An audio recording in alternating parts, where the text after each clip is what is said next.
김명수 기자, 뉴시스에 따르면 개신교인을 중심으로 약 3,800명이 검찰개혁을 촉구하는 입장을 발표했다.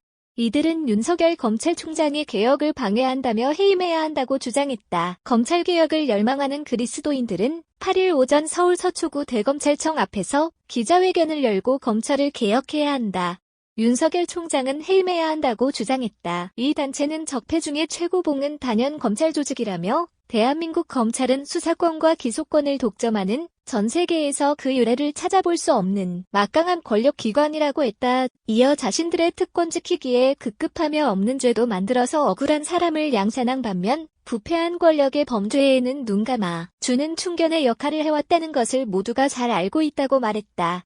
그러면서 검찰개혁의 핵심은 검찰의 특권을 해체하는 것이라며 현재 검찰은 국민의 열망인 검찰개혁을 좌절시키기 위해 검사동일체라는 명목하에 검찰개혁 반대의 선봉에 선 윤석열 총장을 비호하고 항명하고 있다고 했다. 이들은 검경 수사권 조정 및 공수처장 임명, 윤석열 총장 사퇴, 검찰 비호 언론 보도 중지 등을 요구했다. 김민웅 경희대 교수도 법치가 망가지고 있다며 불의의 대장 노릇을 하는 자가 바로 윤석열이다. 이 자를 공의의 재판에 넘겨야 한다. 지금 이 시간에도 공의를 모독하고 있다고 말했다. 김 교수는 검찰개혁의 본질은 특권을 누리는 세력의 척결이라며 이들은 검찰이라는 완장을 차고 있다. 이들의 특권은 진실을 조작한다고 했다.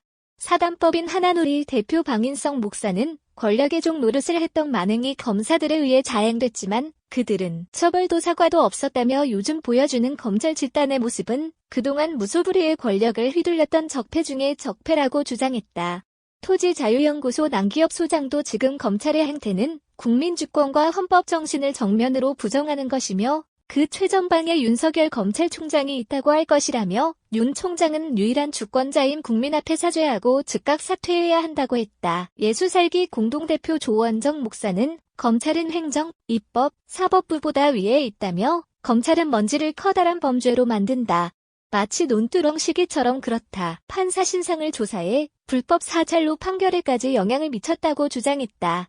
선언문을 주도한 양희성 카타콤 교회 목사는 이날 오전 11시 25분을 기준으로 3,848명이 선언문에 서명했다고 전했다. 한편 천주교 조교, 사제, 수도자 3,951명도 앞서 검찰개혁을 요구하는 시국선언과 함께 윤석열 총장이 검찰개혁의 최대 걸림돌이라고 주장했다.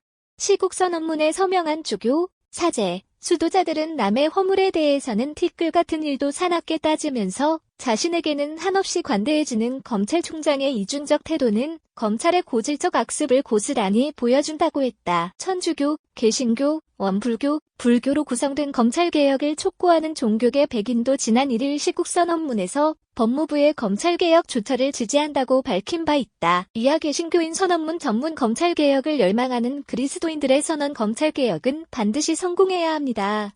촛불정부를 자처하는 문재인 정부가 들어선 지 어언 4년이 다 되어가고 있습니다. 그동안 사회 각 부문에서 적폐 청산이 진행되고 있지만 그 속도는 느리고 개혁의 내용은 미진하다는 것을 지적하지 않을 수 없습니다. 대표적인 예가 7주기가 다 되어가는 세월호 참사 진실 밝히기입니다. 물론 적폐 세력들과 야당의 반대가 있지만 지난 총선에서 표를 몰아준 국민의 열망에 부응하지 못하는 정부와 여당의 잘못이 크다는 것은 아무리 강조해도 지나치지 않습니다. 적폐 중의 최고봉은 단연 검찰 조직입니다. 대한민국 검찰은 수사권과 기소권을 독점하는 전 세계에서 그 유래를 찾아볼 수 없는 막강한 권력기관이기 때문입니다. 자신들의 특권만 건드리지 않으면 없는 죄도 만들어서 억울한 사람을 양산한 반면 부패한 권력의 범죄는 눈 감아주는 충견의 역할을 해왔다는 것을 모두가 알고 있습니다. 그러므로 검찰개혁의 핵심은 검찰의 특권을 해체하는 것입니다. 그런데 현재 검찰은 국민의 열망인 검찰개혁을 좌절시키기 위해 검사 동일체라는 명목하에 검찰개혁 반대의 선봉에 선 윤석열 총장을 비호하고 항명하고 있습니다. 하여 우리 그리스도인들은 이러한 일련의 과정을 지켜보면서 안타까움을 금할 수 없어 다음과 같이 요구하는 바입니다. 1. 정부와 여당은 중단 없는 검찰개혁을 지속해야 합니다. 이에 따른 검경 수사권 조정과 공수처장 임명 등 절차를 완수해야 합니다. 2. 검찰은 국민의 개혁 열망에 저항 없이 협력하고 비위 혐의가 제기된 윤석열 총장은 사퇴할 것을 촉구합니다. 더 이상의 개혁에 대한 저항은 국민의 심판을 받게 될 것입니다. 3. 야당은 이제 검찰개혁을 방해하는 행위를 멈추어야 합니다. 또한 언론들은 정확한 사실만을 보도하고 검찰을 비호하는 기사를 멈추어야 합니다. 앞으로도 검찰개혁이 완수되도록 저희 그리스도인들은 기도와 투쟁을 멈추지 않겠습니다. 검찰개혁을 열망하는 그리스도인 일동